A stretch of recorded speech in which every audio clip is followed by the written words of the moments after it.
Right. Happy 2026.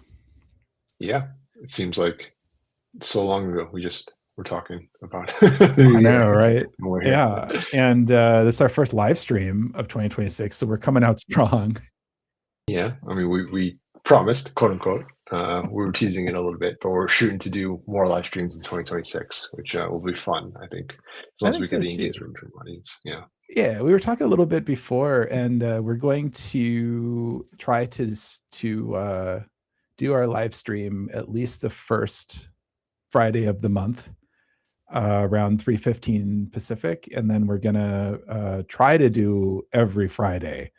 We both travel quite a bit, so it might be a little harder for us to get 100% live streak, but that's the goal that's our New Year's resolution, I guess. Yeah, yeah.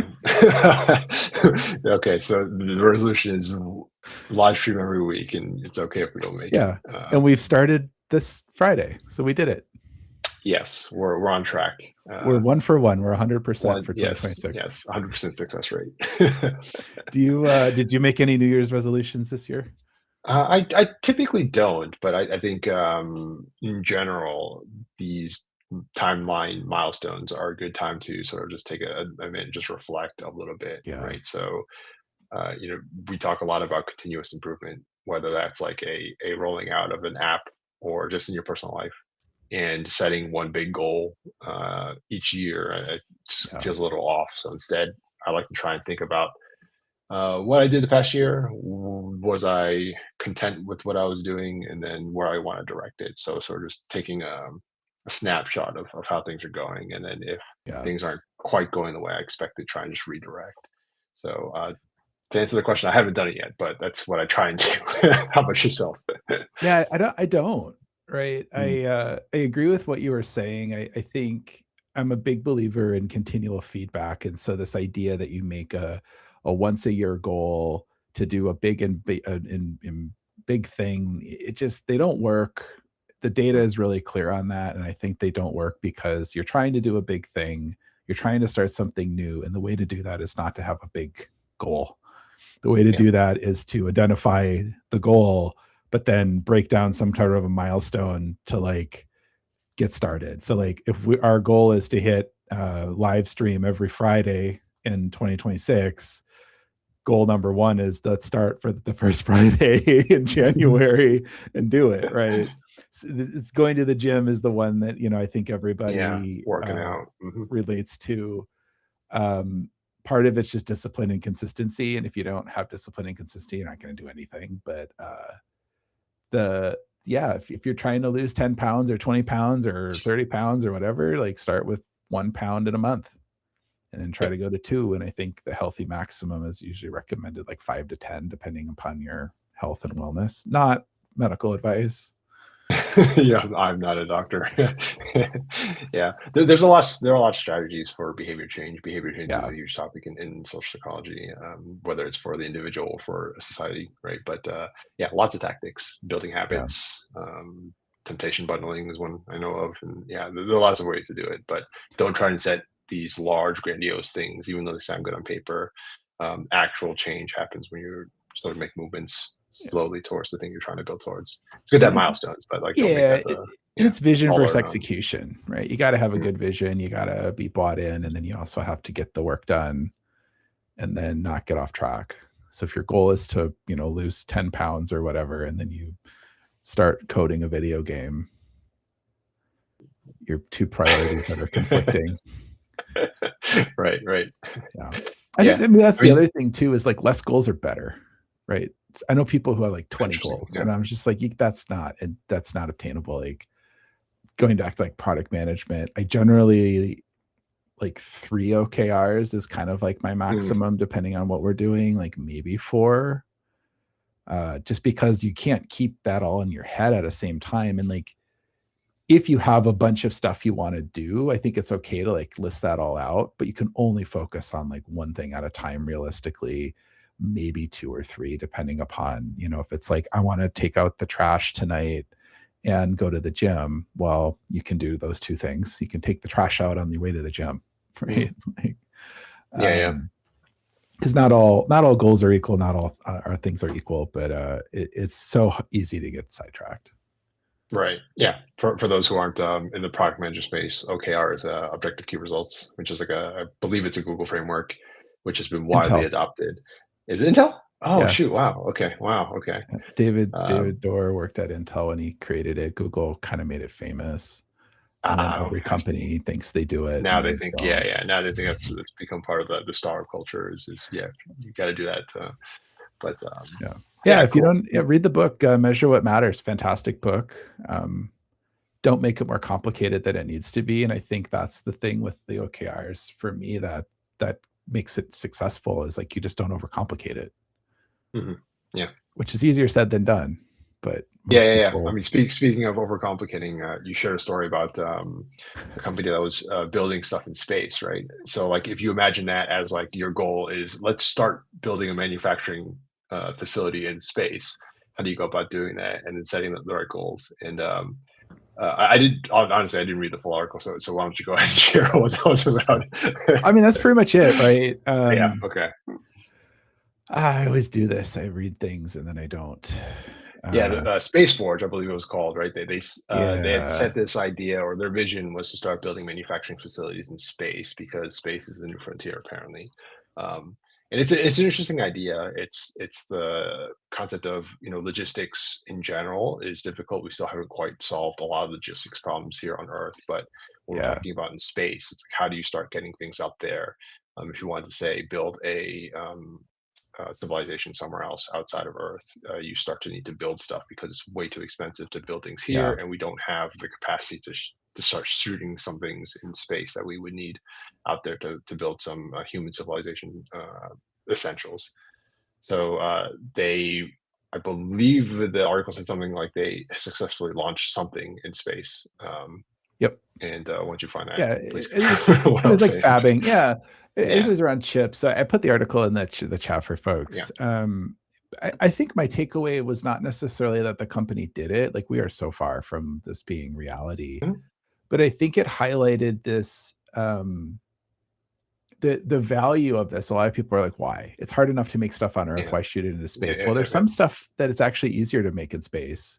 It's more expensive and it's harder, but it's easier. And so they were talking about chip fabrication, and because our technology is making things at the atomic level, getting atoms to play nicely in gravity is a lot harder than it is to not have them play nice in gravity, or so the theory goes. And so Mm, if you're in space, you have less gravity, you are able to do the alignments better, which means you get higher precision. You can probably develop new technologies that we can't literally do on Earth. yeah. Um, or you unlock higher yields, so the ability for to run more chips on a wafer. We don't need to get into all that probably, but I for me, I really started to think about like what is all this shit that we could potentially make that we can't even fathom today because we're limited by the ability of us to fabricate on Earth. Mhm. And it's ridiculously expensive to do this. It's kind of a pie in the sky idea, but I think like I started to really think about like that's amazing. And like, Mhm. yeah, if we're gonna go to Mars and be interplanetary species and all this nonsense, yeah, we're gonna have to figure out how to build shit in space. But we had, James on the podcast mid last year, and we were talking about growing plans for space and how by trying to even Ah, do the right. thing, you learn so much that can be applied to like modern life and modern technology. And you can innovate ways of doing things that you normally wouldn't have conceived of because you didn't have that constraint. And generally things get better. So I thought it was just really cool. And then, Yeah. you know, the news cycle is so fucking negative. I was like, this is kind of fun. Like, Yeah, yeah, yeah. it's like No. unnecessary and blah, blah, blah, but it's people pushing what we can do forward. Yeah, yeah, it's awesome. I'm tying this back to New Year's resolutions and self-improvement. I think that's commonly one of the ideas of self-limiting beliefs are one of the things Yeah. that hold a lot of entrepreneurs back is they don't think they can do something, therefore they don't even try, or when they do try, they don't put in the good effort because they believe there's a ceiling. So I think what you're saying here is very interesting. Is we have as a society a self-limiting belief of what we can actually build because we quote unquote are bound by the laws of physics, but those laws of physics change when you're in space, and that unlocks a whole new potential of innovation, which is really cool. It's a nice way of thinking about it. Yeah. So I don't know. I keep dreaming, right? Like they're a long way, and they mentioned that in the article, and I don't know the details about the company, but um I think there's a lot of challenges on Earth we still need to really solve before we go piss off to some other planet and screw that Yeah, up. yeah, But right. we gotta like we can do walk and chew gum, as they say, at the same time. Yeah, yeah, yeah, yeah. When I read the article or glanced at the article, the thing it reminded me of was the idea of logistics and building stuff and moving them, transporting them. Surprisingly, Yeah. is still very, very difficult. So, for example, when COVID hit, uh, our global supply chains were demolished because Yeah. everyone was doing what they call just-in-time manufacturing and just like building things just to meet the quotas and doing predicted predictions on how much supply you would need and not having that slack, as I would say. Right. So if you can build things fast in the area that you're going to use it, whether it be a physical thing or say like energy, which is stuff that I'm looking at, Yeah. then you don't have, or you're much more resilient to things like global supply chain shocks. So if you're talking about building something in space, rather than building stuff here on Earth and then trying to shoot it off into space. If you build it right where you're going to use it, which would be in space, then it's much quote unquote easier than to kind of transport all the goods that you would need out there. So it reminded me of what I call hyper local manufacturing, which would be Yeah. a cool idea, but I don't know that it's perfectly right because you kind of need the right things like raw materials if you're going to do manufacturing, and Well, sometimes you I mean, just that's need to like transport 3D those. printing, right? Like that's Right, the exactly. Yes, idea. yeah, The mhm, grand 100%. goal is right. A lot of it's plastics, but metal 3D printing is a thing, and Yep, yeah, yeah, carbon fiber-esque yes, processes and right, right. materials are a Carbon thing. reinforced plastic, yeah, And the yeah, idea with that, I guess, for folks is that printing like you would like a piece of paper, like back in the day, you put ink on paper and you manufacture a document. With 3D printing, this same idea, you take a spool of plastic wire or metal wire or other types of materials, and you literally print a thing. So if you wanted a cup, you could print a cup from plastic and it would be a cup. And instead of having to like pack the cup with you and bring the cup with you, or maybe you don't know that you need a cup, you can just print it literally, right there, yeah, print it. yeah, There's drawbacks with like everything else, but it's the idea, is you could theoretically ship the raw materials and not the product, and shipping manufactured products is expensive because it's generally, it's harder, more cumbersome, more things are more fragile. Like if you could just ship somebody a bunch of sand and then get glass, that would be miraculous, right? Because like mhm, anybody who's ever tried to ship anything remotely fragile knows that it's like kind of impossible to mhm, like do. It's much more expensive and all of the systems in place for the shipping of this stuff is also much more cumbersome and expensive as well. So it's a cool idea, and I hope we keep it going. mhm, um and then I think what's really interesting, it's kind of a fun play on words, is I've been using Google's anti-gravity coding environment for a while, so it yeah, kind yeah, of fits in the space thing. But I think it's similar idea to manufacturing in space, in that the Google anti-gravity is a development environment that lets you use AI assistance for code. But the way they do it in the UI and the presentation layer is so much more different than other stuff, at least I've tried personally. And I find that they've gotten down this like multi-agent, multi-model workflow. mhm, And instead of you sitting there trying to come up with code blocks or functions or whatever pieces of your code, you're really working more as an architect, trying to like tell it more what you're trying to do. You're more in the passenger seat in a sense, where you're mhm, like mhm, along for the ride. You're still there, you can grab the wheel, you have a break, all that kind of stuff. But I find that it's really good. And it's mhm, also Gemini. And we've talked through this before. yeah, I think with Gemini, once you figure out how to work with it, it's for at least been for me, and from what I've been doing, much, much better than Claude. And I know Claude's like the gold standard. But again, I think my approach is more, I'm giving it more of the abstract and then mhm. working to refine it versus trying to create a specific thing. Yeah. Like, so Antigravity is an IDE, which is an integrated development environment for a lot of coders, and now I think non-technical people as well. But people Yeah. may have heard of Cursor, which was sort of one of the first ones that took off, where it tried to integrate artificial intelligence into the IDE. And the idea behind this was, rather than working in chats, developers would work directly in their IDE, which is where they do all their coding. So it gave the AI a little bit more context into what was being actively looked at. Whereas in chats, you may need to be copying code back and forth, and you may be missing chunks of code that you're not copying in that the chat uh, paradigm would not recognize. So I did get a chance to play around with Antigravity, actually because Andrew was mentioning how interesting it was and how he thought that it was trying to do something cool. So I was like, okay, well, let me play around with it. And I do agree that there's something interesting in the way that it's presenting the information. So kind of like how we're talking about sending things to the right places and then building things Yeah. there. That's sort of what Antigravity is doing, where it's taking a lot of the thought that the AI, quote unquote thought, I should say, that the AI is doing, and it's presenting like an implementation plan or task Yeah. list, and it shows you in the IDE as opposed to some of the other, like say for instance, Claude Code, which it'll do that, but it's all in like the terminal window, and you sort of have to. It's all text, right? So there are some people who prefer a little bit of a nicer UI layer, so you can actually Yeah. like comment on the task list in Antigravity, which you can't quite do in Claude Code. I hadn't really thought about that, but you're right. It is like the AI interface is Yeah, better yeah, than other platforms I've used. yeah. And maybe that's why I like it too, because I'm like, I like want stuff to work. I'm always tinkering on stuff and I'm totally fine if things have rough edges. But when I'm trying to really get stuff done, you gravitate towards things that are just easy and intuitive. And I guess it's really Exactly. easy and Yeah, yeah. intuitive. And like I've said, like Gemini for me has been fantastic for taking large swaths of work and really getting it roughed out and then refining versus Yep. having to like kind of bottoms up something.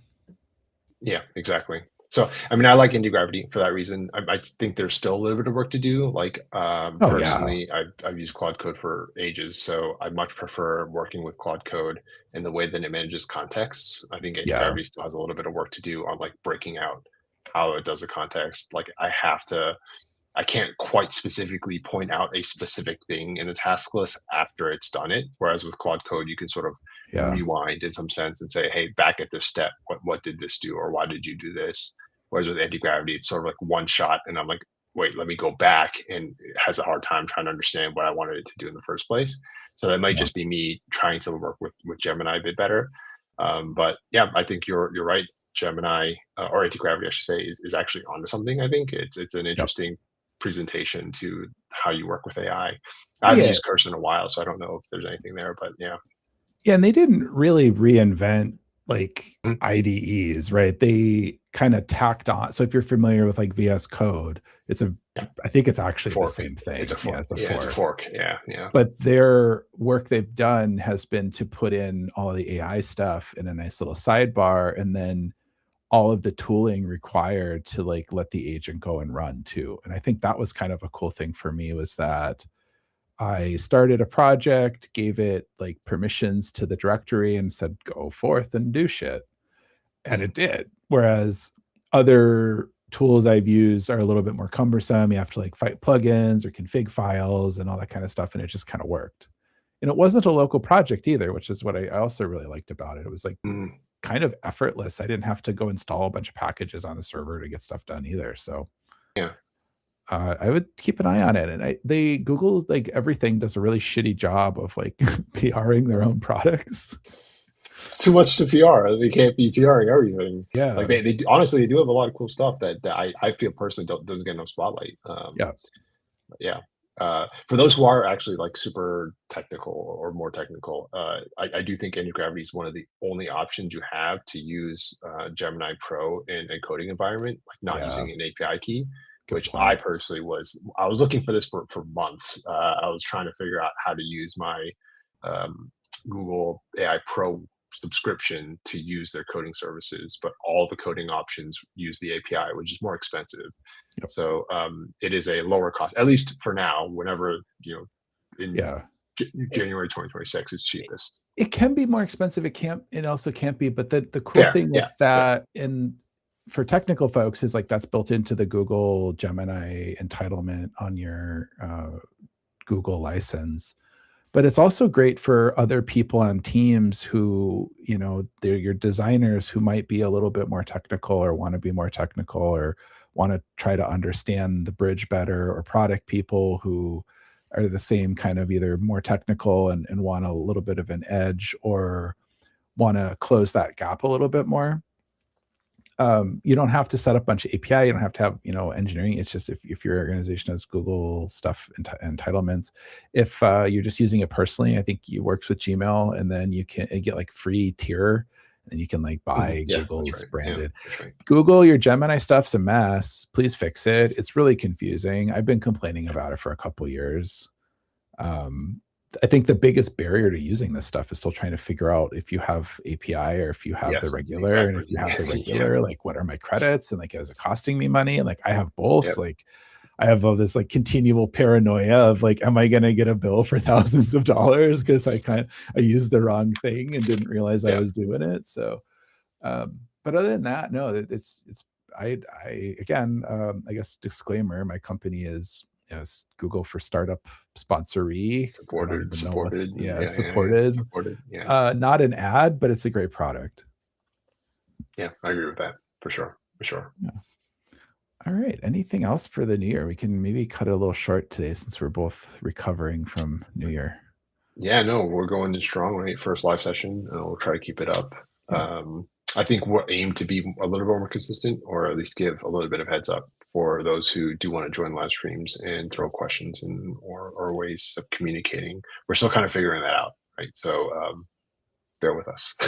Yeah, and I think I'll do a better job of getting this stuff out, because like today we live streamed like pretty much without notice.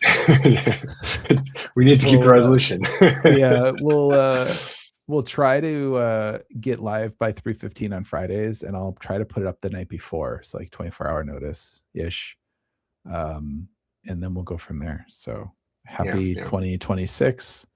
I'm glad 2025 is dead. I'm hoping it's better. V6 of 2020.